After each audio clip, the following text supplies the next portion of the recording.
말씀이 여호수아에게 두려워 떨고 그리고 걱정 속에 있었던 여호수아에게 말씀이 임합니다. 모든 백성을 다 거느리고 올라가라는 말씀이 임할 때 여호수아는 심기일전하여 아이성을 향하여 올라가며 이제 드디어 아이성 앞에 하나님께서 가르쳐 주신 전략을 따라서 전쟁을 시작하는데, 그 전쟁은 다름 아닌 한마디로 말하면 샌드위치 작전입니다. 후방에 매복조를 숨겨두고 그리고 앞으로 여호수아가 달려나갈 때 첫 번째 전쟁에서 그러했듯이 아이성 거민들이 따라 나가죠. 그때 성읍은 비괴되고 후방에 매복해 있던 매복조가 일어서서 이제 아이 군인들을 쫓아가고, 앞에 달려가던 여호수아와 또 그의 군대들은 다시 뒤돌아서서 앞과 뒤로 공격하는, 한마디로 말하면 샌드위치 작전을 지금 시작하는 찰나에 하나님의 말씀이 여호수아에게 다시 임합니다. 오늘 말씀 다시 한번 보여주세요. 우리 앞에 대목만 한번 같이 읽어볼까요? 시작. 여호와께서 여호수아에게 이르시되, 8장 1절에 이르시되가 나오고 지금 18절에 와서 이르시되가 다시 나옵니다. 이게 굉장히 중요한 대목이에요. 하나님의 말씀이 있을 때 여호와께서 이르시되, 우리의 모든 행동은 하나님의 말씀이 있고 나서 행동이 남아야 돼요. 하나님의 말씀 없이 나가면 실패합니다. 여리고 전투 말고 아이성 전투 때 하나님의 말씀이 없이 나가죠.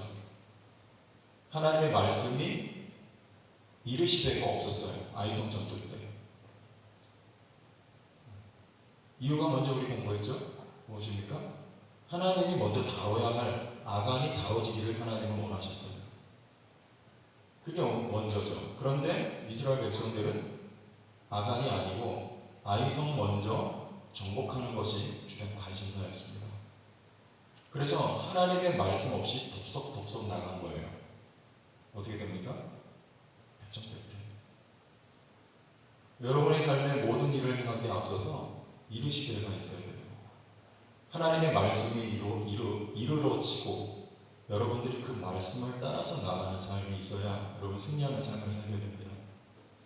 하나님의 말씀이 없을 때, 아이성을 향하여 달려나갈 때 왜 하나님 말씀하지 않으셨는가? 앞서 말씀드렸듯이 아간이 다뤄줘야 돼요. 그럼 이스라엘 백성들은 물어봐야죠. 여러분의 삶에 하나님의 뜻이 비춰지지 않을 때 여러분은 어떻게 해야 됩니까? 그때는 뭔가 하나님의 의도가 있는 거예요. 그때는 멈춰서야 돼요. 그리고 물어봐야 됩니다. 물어보지 않으면, 하나님의 말씀이 오지 않고 덥석 나가면 손해봐요. 3,000명 죽습니다. 아브라함이 하나님의 말씀을 듣고 계속해서 남방으로 내려갈 때 비근이 임하고, 그때 애굽으로 하나님께 묻지 않고 내려가요. 애굽에 내려가서 손해봐요. 손해봐. 그리고 여호수아가 기본 족속과 화친 조약을 맺을 때 그 맺으면 안 되잖아요. 손해봅니다. 근데 여호수아가 하나님께 묻지 않아요. 물어야 돼요. 그리고 하나님의 뜻이 뭔지를 듣고서 움직여야죠. 룻기서에 보면 엘리멜렉이라고 하는 사람이 역시 베들레헴에 살던 자였는데 기근이 임합니다. 그때 어떻게 해야 될지 하나님 앞에 물어봐야 되는 거 아니에요? 묻지 않고 모압 땅으로 내려가요. 그때 엘리멜렉 자신도 두 아들도 다 죽고 말아요. 다 잃어버리고 룻과 나오미가 다시 예루살렘으로 돌아오잖아요. 묻지 않는 거 굉장히 치명적인 실수입니다. 여러분의 삶에도 하나님의 뜻이 뭔지 모를 때, 또는 하나님의 말씀이 여러분의 삶에 깨달아지지 않을 때, 여러분 덥석덥석 나가지 마세요. 하나님께 먼저 물어보세요. 여쭤보세요. 지금 하나님께서 나에게 향한 뜻이 무엇인지, 내가 어떻게 해야 될 것인지. 첫째는 중요한 것은 묻는 거예요. 왜 묻습니까? 하나님의 말씀이 임해야 돼요. 말씀과 함께 나가야지 이깁니다. 그리고 두 번째 중요한 건 뭐냐면 하나님의 말씀이 임할 때 주님이 말씀하시는 대로 제가 그대로 하겠습니다라고 하는 믿음의 태도가 더욱 중요한 거예요. 하나님의 말씀이 임했는데 내 고집, 내 원함이 더욱 강하다면 하나님이 말씀하시지도 않을 뿐만 아니라 혹여 말씀하신다 하여도 아무 소용이 없게 되는 거죠. 여러분, 태도가 중요합니다. 하나님이 나에게 말씀하실 때 그런 찬양 있잖아요. 주님 말씀하시면 내가 나아가리라. 주님, 그다음 뭐예요? 가사가 생각이 안 나는데. 하여튼 멈춰서리다. 뭐 그런 거 있잖아요. 하나님이 가라 하시면 가고 하나님 멈추라 하시면 멈추는 믿음의 태도. 잘 들으세요, 여러분. 아연아, 오랜만에 왔는데 잘 듣고 있는데 축복한다. 수비 있는 병원에 있으니까 필요잖아. 어제 제가 오랜만에 10년도 더 됐어요. 어릴 때부터 제가 함께 지내면서 가르쳤던 아이예요. 진짜 나이가 30이 됐어요. 자매예요. 오랜만에 와서 너 교제하는 사람이니? 그랬더니 이때 뭐하는 사람이니까 모델이에요. 자기는 디자이너 한대요. 그래서 신앙생활 하니? 그랬더니 안 한대요. 너 어떡할래? 그랬더니 글쎄 고민 중이에요. 그래요. 나는 내 딸 같으면 너 쌍수를 들고 말린다. 너도 잘 생각해. 결혼 매우 중요한 거야. 안 믿는 사람하고 만나서 교제하고 결혼하지 마. 교제하는 것까지 허락하는데 결혼하지 마. 여러분, 이 대목에서 제가 약간 곁길로 나가는 것 같은데 여러분도 잘 들으세요. 안 믿는 사람하고 결혼하면 될까요? 안 될까요? 만나서 전도하면 되지. 근데 그건 내가 하나님의 위치에 있는 거예요. 하나님이 택하지 않았으면 어떡할 건데. 다행히도 하나님 택한 사람이라 나와 결혼하여 예수를 믿게 되면 감사한 일이지만 그 과정도 굉장히 어렵습니다. 사실. 만에 하나 하나님 택한 사람이 아니면 어떡할 거예요? 결혼의 목적은 선교가 아니에요. 결혼의 목적은 주 안에서 하나님을 향한 믿음의 가정을 이루는 거예요.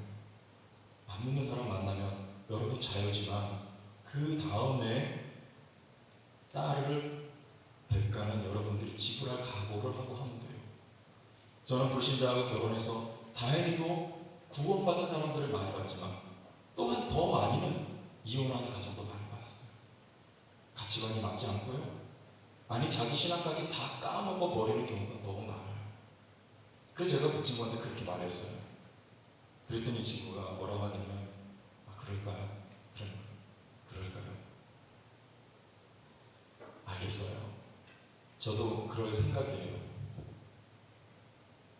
자세가 어때요? 태도가. 왜냐하면 그 친구가 자기 마음에도 별반 마음에 들지 않았기 때문이에요.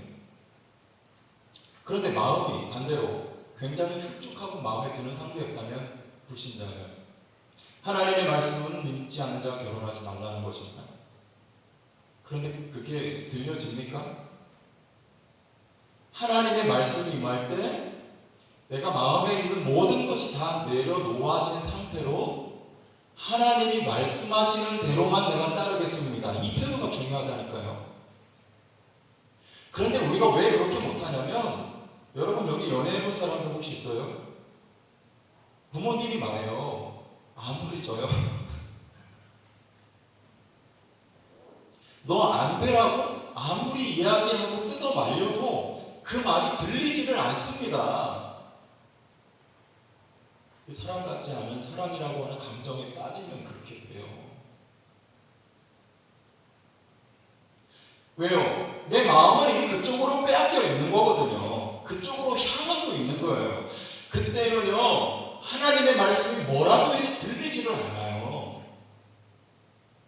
이게 얼마나 중요한 문제인지 알아요?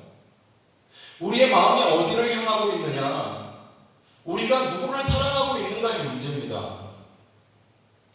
우리에게 있어야 할 하나님의 말씀에 온전히 순종하는 태도는 우리의 온 마음이 하나님을 향할 때, 하나님을 사랑할 때에 주어지는 태도인 거예요, 이게. 그렇지 않고 우리 마음에 어떤 대상이 사랑하는 대상으로 자리 잡고 있다면 하나님의 말씀이 백날이며도 하나님의 말씀을 듣지도 못하고 순종하지도 못하게 되는 거예요. 여호와께서 여호수아에게 이르시되, 여호와께서 여러분에게 이르심이 있어야 됩니다. 더 중요한 것은 말씀이 나에게 주어질 때 네, 그대로 하겠습니다라고 하는 믿음의 태도가 중요해요. 그런데 우리가 왜 또한 그렇게 못하는 줄 알아요? 최 목사가 제천에 왔어요. 여기도 지내보니까 제가 여기 고향이 아니니까 그쵸? 활동 반경이 적고 그렇게 딱히 갈만한 것도 없고 그러면 때로는 갑갑한 감이 왜 없겠어요? 그런데 하나님이 말씀하시는 대로 제가 하겠습니다. 이게 제 믿음의 태도일 때 하나님이 너 저기 섬으로 가라. 그러면 저 어떻게 할까요? 하나님이 어디로 가라 하시든지 저는 아멘 하고 가겠습니다. 이 태도가 저에게 있어야 되는 거예요. 그래야 승리하는 삶이 됩니다. 제 마음에 들지 않아도 네 아멘 하고 간다면 그 자리에서 하나님의 축복을 경험하는 것, 승리하는 삶이 되는 거예요. 아멘 좀 한번 해보지. 여러분 모두 그런 태도가 있기를 원해요. 성령이 안 나왔네?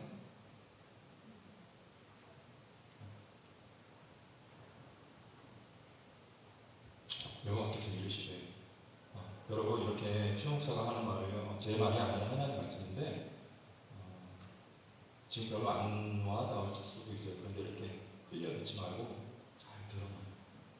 나중에라도 알아질 때가 있습니다. 중요하다는 것을. 그리고 두 번째는 그러할 때 하나님의 말씀대로 아멘 하고 최 목사에게 섬으로 가라. 최 목사가 섬으로 갈 때 예를 들어서 그때 하나님의 파워풀한 능력이 나타나요. 다시 한번 말씀 보여주세요. 여호수아에게 이르시되, 그 다음은요, 다 같이 읽어봐요. 두 번째 줄 시작. 내 손에 잡은 단창을 들어 아이를 가리키라. 이 하나님의 명령이에요. 내 손에 잡은 단창을 들어 아이를 가리키라. 창으로 가리키는 것이지만 사실은 여기서 주된 단어는 내 손이에요. 손. 왜냐하면 출애굽기에 14장에 홍해를 가를 때 밤새도록 동풍입으로 홍해를 말립니다. 그때 하나님이 모세의 지팡이를 든 손을 내밀라고 해요. 그런데 그 이후에 나오는 진술은 손을 내밀매 이렇게 나와요. 지팡이는 모세가 항상 가지고 다녔던 거예요. 몇 년 동안, 40년 동안 양치는 목자였잖아요. 그런데 모세의 손을 내밀면 바다 위에 밤새도록 바람이 불어 그 바다가 말려지고 마른 땅이 드러나는 기적이 일어나요. 모세의 손이 어떤 손이길래? 여기 똑같아요. 여호수아는 군인이었기 때문에 항상 단창을 가지고 있었겠죠. 여호수아의 손을 들어는 손을 뻗으라는 이야기입니다. 홍해를 가를 때 역시 모세의 손을 뻗으라는 이야기예요. 손을 뻗으면 단창이 들려져 있으니까 당연히 뻗어지겠죠. 창도 같이. 그런 모습이죠. 그러면 모세의 손은요, 그저 양치던 손이죠. 몇 년을요? 40년을요. 여호수아의 손은요, 그냥 일개 군인의 손일 뿐입니다. 우리가 잘 알고 있는 사사 에봇은요, 왼손잡이잖아요. 성경을 자세히 보면 그는 오른손에 장애가 있었다고 해요. 그래서 왼손잡이일 수밖에 없는 거예요. 여러분 아다시피 유대 사회에서는 왼손잡이를 인정받지 못하는 거죠. 항상 오른편이에요. 하나님은 오른편에 축복하시는 거죠. 야곱이 오른손으로 축복했던 그 축복이 임하는 거잖아요. 그런데 이것은 불행히도 왼손잡이입니다. 왼손의 전문가였겠죠. 수치스러웠던 손이에요. 감추고 싶은 왼손입니다. 그러나 하나님의 능력과 역사는 그 손을 통해서 나타나는 거죠. 그 손으로 적장의 배를 찔러 쓰러뜨리고 마는 하나님의 기적의 도구가 우리가 생각했을 때는 수치스러운 손이지만 연약하고 보잘것없는 손이지만 하나님의 능력과 역사는 그 손을 통해서도 나타납니다. 모세가 40년 동안 양을 쳤던 손이지만 홍해 바다가 갈라지는 그 역사의 주인공은 바로 모세의 손을 통해서 일어나는 거예요. 아이성을 무너뜨릴 수 있는 역사도 여호수아의 보잘것없는 이게 한낱 군인의 손이에요. 그 손을 통하여서 하나님의 역사가 나타납니다. 뭐 할 때요? 여호와의 말씀이 임하니라. 여호와의 말씀이 임하는 것이 첫 번째 중요한 것이고요. 두 번째는 여호와의 말씀이 임할 때 하나님의 말씀대로 되기를 원합니다. 하나님의 말씀이 제게 무엇을 지시하시든 저는 그대로 가겠습니다. 그대로 하겠습니다. 라고 하는 믿음의 태도에, 그리고 그 말씀을 따라서 여호수아가 손을 내어빌 때 하나님의 능력은 파워풀하게 나타납니다. 한 군데 더 보세요.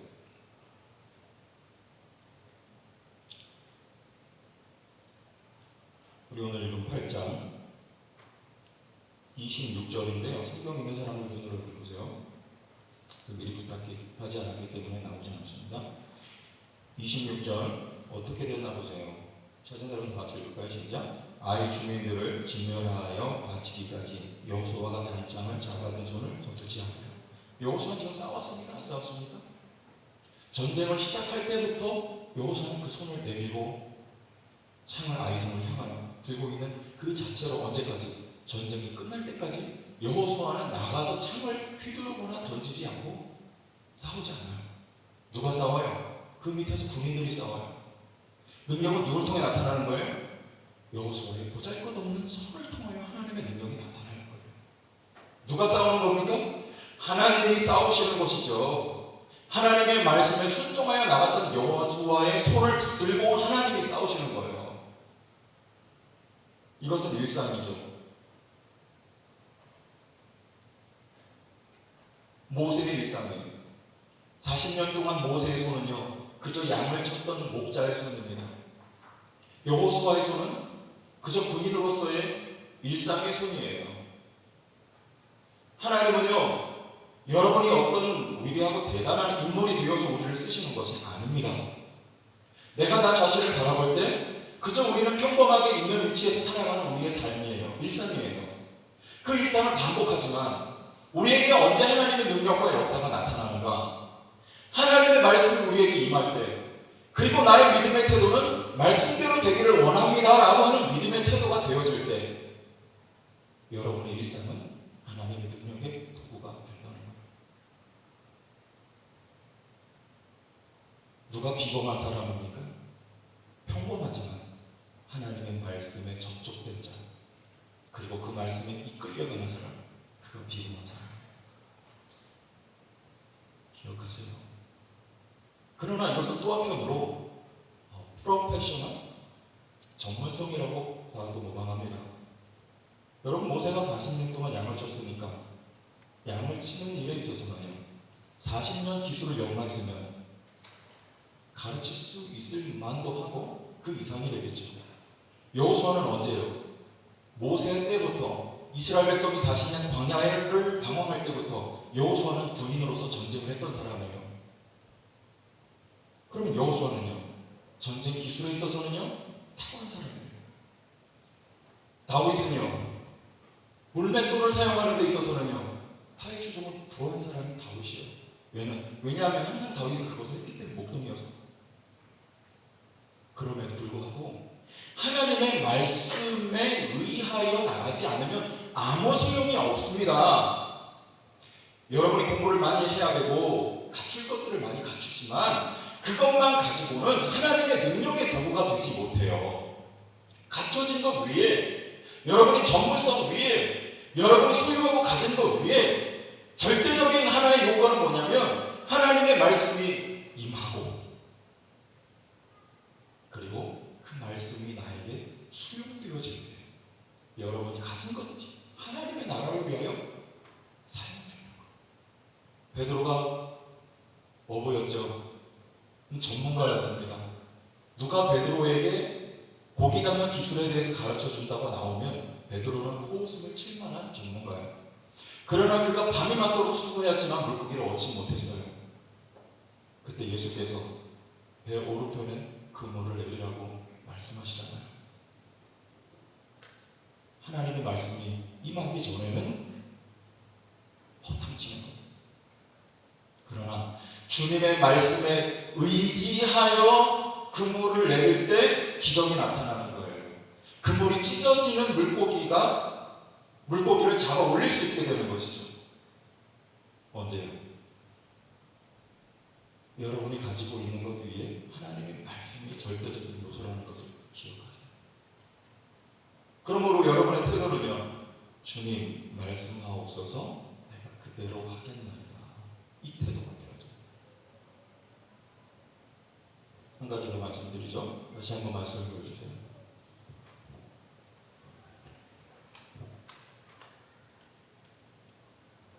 아이를 가리키라. 내가 여기부터 중간부터 읽겠습니다. 시작. 내가 이 성읍을 내 손에 넘겨주리라. 여호수아가 그의 손에 잡은 단창을 들어 그 성읍을 가리키니.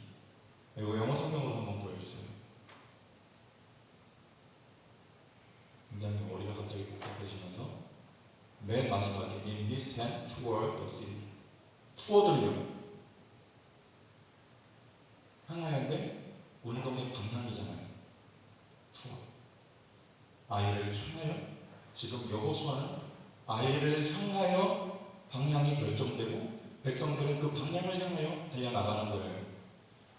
믿음은요 하나님의 말씀이 임하고 그 말씀대로 하기 되기를 원하나이다 라고 하는 마음을 먹는 것으로만은 역사가 나타나지 않아요. 어떻게 해요? 행동이 따라와야 되는 거예요. 이게 파워풀한 하나님의 능력을 불러오는 절대적인 요소입니다. 여러분 다 예수님을 주로 고백해요. 그리고 주님을 사랑한다고 말하잖아요. 아까 우리가 뜨겁게 찬양하는 게 굉장히 전 너무 좋았어요. 찬양도 하죠. 그러나 중요한 것은 여러분의 삶에 투워드가 있어야 되는 거죠. 방향이 설정이 되고 바라볼 뿐만 아니라 그쪽을 향해 달려나가야 되는 거잖아요. 그래야 아이성이 전멸돼요. 그래야 아이성을 정복합니다.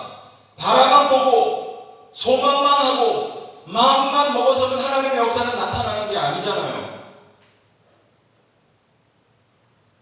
성도교회가 제가 오니까 담임 목사님이 500명 정도 모인다고 말씀하세요. 그런데 저는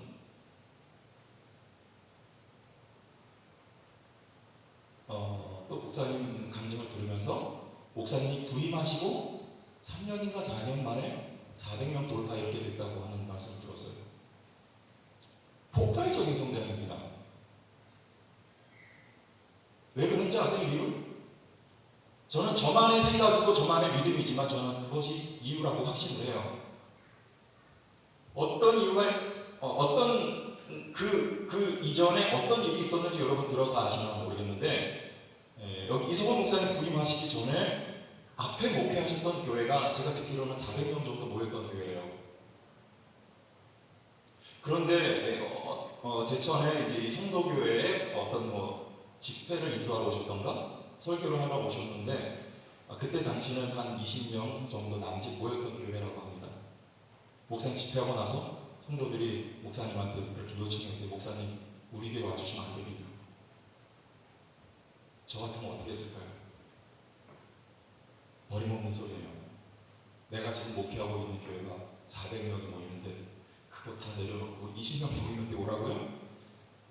저의 사정에 그런 희생은 없어요. 그런데 물론 하나님의 감동과 역사와 은혜겠죠. 이성호 목사님이 그거 다 포기하고 여기를 부임을 하셨다는 거예요. 전 그 얘기 듣고 너무 깜짝 놀랐어요. 이해가 돼요? 성도교회가 왜 이렇게 폭발적으로 성장했는지 아세요? 가장 근본적인 이유입니다. 믿음은 이런 거예요. 믿음은 실천이 있습니다. 믿음은 결단이 있어요. 그리고 실제로 나아가는 거예요. 근데 하나님은 그 믿음에 대한 보상을 반드시 하시는 거예요. 그걸 우리가 바라보고 상 받을 걸 바라보고 하는 것은 아니지만, 하나님이 말씀 주시고 믿음 주셨을 때 주저앉아 있거나 내일로 미루지 않고 말씀대로 내가 결단하고 나아갈 때 하나님은 그 믿음에 대한 보상을 그보다 더 크게 역사하신단 말이에요. 하나님 앞에서는 그래서 거저가 없어요. 하나님의 파워풀한 능력은요, 투어드를 통해서 나옵니다. 투어드. 여러분의 삶에 투어드가 있기를 바랍니다.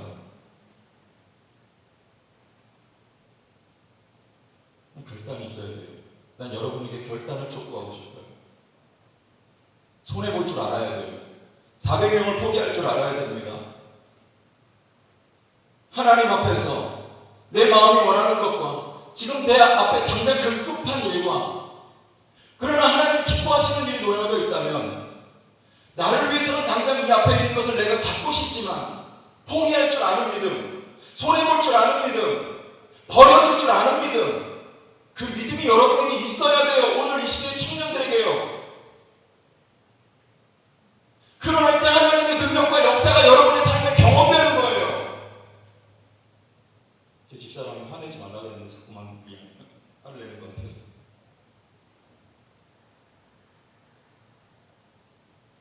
여러분, 주일날 포기하세요. 좀 여러분이 하는 거 주일날 좀 내려놓으세요. 돈 버는 거 주일날 좀 하지 말아보세요. 공부하는 것도 주일날 좀 내려놔 보세요. 대신에 하나님 앞에 나와서 섬겨보세요. 시간이 없어서 못하는 게 아닙니다, 여러분들요. 하나님의 역사하시지 못해서 여러분의 삶이 풍성하지 못한 거예요. 하나님의 말씀에 순종하지 못함으로 말미암아 하나님의 능력과 역사와 기적을 경험하지 못하는 거예요. 하나님의 말씀이 임할 때 나는 당장 손해보는 것 같지만 하나님의 말씀대로 따라가기를 원합니다라고 하는 마음의 태도와 믿음의 결단이 있을 때 여러분의 삶에 하나님의 능력과 역사로 채워지는 보상이 있는 거예요. 그때 여러분에게 믿음이 더해지는 거예요. 하나님을 경험하게 되는 거죠. 결단이 없으면 경험도 없는 거예요. 버린 것을 결단해야지 하나님이 채워주시는 것을 내가 경험하게 되는 것이죠. 한 게 없는데 어떻게 하나님을 경험해요? 그래야 하나님이 이렇게 살아계신 분이고, 하나님은 믿음에 응답하는 분이고, 하나님은 내 삶을 책임져주시는 살아계신 하나님인 것을 경험하게 되고요, 하나님을 향한 믿음은 더욱 두터워지는 거예요. 그리고 이렇게 앞에서라도, 아니면 여러분의 삶의 자리에서 누군가에게 또한 믿음을 가르쳐줄 수 있는 여러분 리더가 될 수 있는 거죠. 리더는 누군가보다 한 발걸음 앞서가는 사람이 리더예요. 믿음에 있어서, 순종에 있어서, 희생에 있어서 앞서가는 사람, 앞서가면 앞서간 만큼 그 사람에게 하나님의 능력은 경험되는 거죠. 그래야 가르칠 수 있는 거 아니에요? 그래야 나를 본받으라고 말하고 나를 따라오라고 이야기해 줄 수 있는 거 아닙니까? 여러분, 젊은이들에게 내가 이렇게 힘주어서 말할 수 있는 이유가 되는 거 아니에요?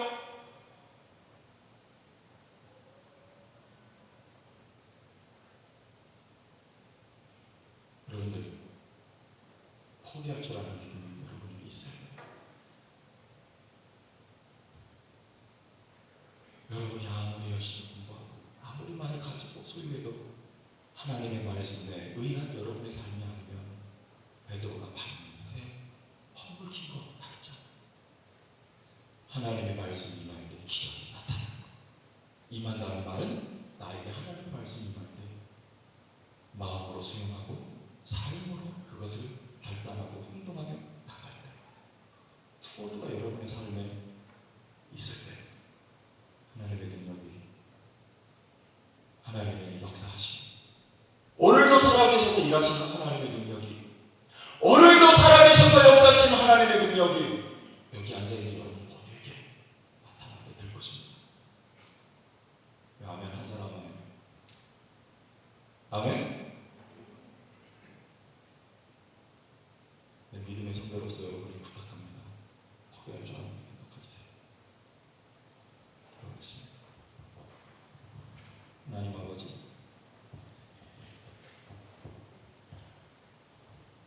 여호수아에게 말씀하시고 단창을 들고 아이를 가리킬 때 하나님의 능력이 보잘것없는 여호수아의 손에 의하여 나타났듯이 오늘 시대에 어떻게 보면 평범한 일상을 살아가는 우리들의 특별한 하나님의 말씀이 임할 때 그 말씀의 능력이 경험될 수 있도록 우리에게 믿음을 더하여 주시고 실천할 수 있는 결단을 허락하여 주시고 눈앞에 있는 두려움에도 불구하고 한 걸음 내디딜 수 있는 하나님의 말씀에 대한 반응이 있어서 오늘도 살아계셔서 역사하신 하나님의 능력과 은혜가 우리의 평범한 일상 속에 경험되어 줄 수 있도록 하나님 축복하여 주옵소서.